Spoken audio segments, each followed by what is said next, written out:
Good evening, viewers, and welcome to tonight's regional news. We begin with news from St. Vincent.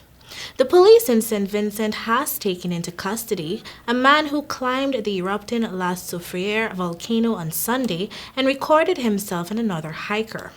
The man, who is a tour guide, became the subject of ridicule and adulation after uploading his adventure on YouTube. The video was filmed on Sunday, and hours later, the volcano was rocked by an explosive eruption. There has been at least 30 explosive eruptions since the volcano began erupting on April 9, with deadly pyroclastic flows reaching the sea and ashfall smothering surrounding communities, destroying the island's agriculture and affecting as far as Barbados. The man is a member of a local tour company with a website that promotes a hike to the La Soufriere. Nemo has called out the man, stating, I quote, "He needs to stop. Folks also need to stop encouraging the madness. That's why he continues to defy the authorities and logic." End of quote.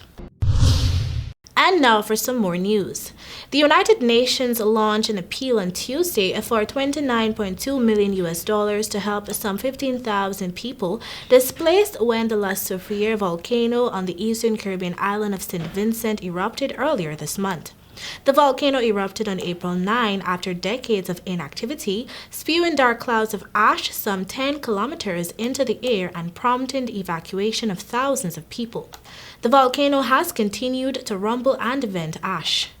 Didier Tribak, the United Nations resident coordinator for Barbados and the Eastern Caribbean, visited the affected areas 2 days ago with Gonzalez and described the scene as apocalyptic. He said the United Nations appeal was to scale up assistance for 6 months. An eruption by La Soufriere in 1902 killed more than 1,000 people. The name means sulfur outlet in French. We now continue with news from Mexico. Suspected criminals in Mexico have used drones to drop explosives on police, injuring 2 officers.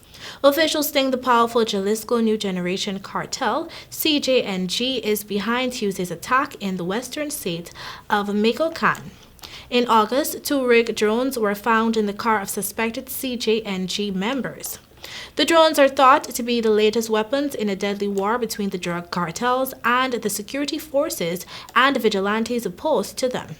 Not much detail has been released about Tuesday's attack, but local media said 2 drones had been used. It is believed they were rigged in a similar way to the 2 drones that were found in the car boot of suspected cartel members. The drones seized last year had containers taped to them which had been filled with plastic explosives and ball bearings. Experts said they had been set up to be detonated remotely and could have inflicted deadly damage. The officers injured on Tuesday had been deployed to clear roads leading to the city in Anguilla, which had been blocked by the cartel to impede the access of the security forces. And finally, on the international scene. 22 COVID-19 patients on ventilators died in a hospital in western India on Wednesday when their oxygen supply was interrupted by a leak in the supply line, officials said. Suraj Madhar, the district collector, said the supply of oxygen has since resumed to other patients. Fire Officer Sanjay Bairaji said the leak was halted by the fire service within 15 minutes, but there was supply disruption in the Zakir Hussain Hospital in Nashik, a city in Maharashtra state that is the worst hit by the latest surge in coronavirus cases in the country. Television images showed white fumes spreading in the hospital area, causing panic. Surinder Sonon, a police officer, said the leak occurred in a pipe connecting the oxygen supply to the main tank in the hospital complex. So far, India has administered over 130 million doses of vaccines in a nation of nearly 1.4 billion since mid-January. Overall, India has reported more than 15.6 million confirmed cases, the second highest behind the United States. The number of deaths stood at 182,553. And that is all for your regional news. Thank you for joining.